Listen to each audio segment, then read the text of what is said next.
ایک بڑی کامن ہم چیز دیکھتے ہیں کہ جی بچے کو بخار ہوا اور اس کو سیجر ہو گیا۔ ہوتا کیا اسے ہم بولتے ہیں فیبرائل سیجر۔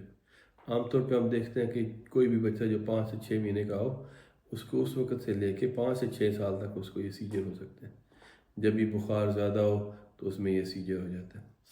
اس میں سب سے امپورٹنٹ بات جو میں اکثر اپنے مریضوں کو کہتا ہوں کہ یار جب بھی آپ کو ہو کہ آپ کے بچے کو یا بچی کو جب بخار کے ساتھ سیجر ہو تو اس کو ڈاکٹر کو ایک دفعہ ضرور چیک کروائیں، کیونکہ ہوتا کیا بعض کا دیکھنے میں آیا ہے کہ وہ جو سیجر ہے وہ دماغ کی کوئی انفیکشن ہو سکتی ہے، جیسے میننجائٹس یا انسیفلائٹس یا میننجیو انسیفلائٹس وغیرہ اس طرح کی بات لفظ ہم بولتے ہیں، تو بعض کا دیکھنے میں آیا کہ وہ ہوتا ہے۔ اور اس کا نقصان کیا ہے کہ اس سے دماغ کو پرماننٹلی یعنی مستقل طور پہ دماغ کو ڈیمیج ہو سکتا ہے، اور وہ پھر ساری زندگی کے لیے وہ ڈیمیج رہتا ہے۔ تو اس لیے جب بھی ایک بچے کو فیبرائل سیجر ہو اور آپ کو لگے کہ یہ فیبرائل سیجر ہے تو ایک دفعہ ضرور اس کو ڈاکٹر کو چیک کروائیں اور میک شیور کریں کہ یار یہ واقعی فیبرائل سیجر ہے اور کوئی اور چیز نہیں ہے جو ہم مس کر رہے ہیں۔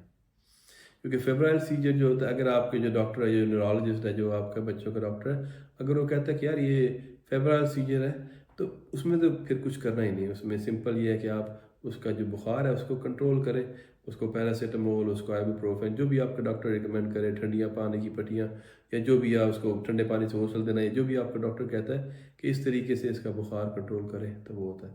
اس میں عام طور پہ ہم ریکمینڈ نہیں کرتے کہ آپ بچے کو کوئی میڈیسن جو ہے وہ روزانہ کی بنیاد پہ دیں تاکہ اس کے سیجر سٹاپ ہو جائے۔ اس میں بعض کا جو میں ہمیشہ کہتا ہوں کہ ریسکیو میڈیکیشن، ہمیشہ اس کے ساتھ اپنے جو ڈاکٹر کے ساتھ بیٹھ کے ایک پلان بنائیں کہ اگر میرے بچے کو سیجر ہو گیا تو میں نے کیا کرنا ہے، اور اگر وہ سیجر جو ہے وہ لمبے ڈیوریشن کے لیے ایسے 3 5 10 15 20 منٹ کے لیے ہو گیا تو اس صورت میں نے اپنے بچے کا کیا کرنا ہے۔ یہ سب سے امپورٹنٹ چیز ہے اس میں۔ پہلے تو یہ میک شیور کریں کہ وہ فیبرائل سیجر ہے، وہ کچھ اور نہیں ہے۔ دوسرا اپنے ڈاکٹر کے ساتھ اس کے ساتھ بیٹھ کے اس کا پلان کریں کہ یار میں نے کیا کرنا ہے جب اگر میرے بچے کو سیجر ہو جائے یا جب میرے بچے کو بخار ہو جائے۔ فیبرائل سیجر یا اس سے ریلیٹڈ کوئی بھی کویسچن ہو تو ضرور پوچھیے گا، پھر انشاءاللہ تعالیٰ بات ہوگی۔ جی السلام علیکم۔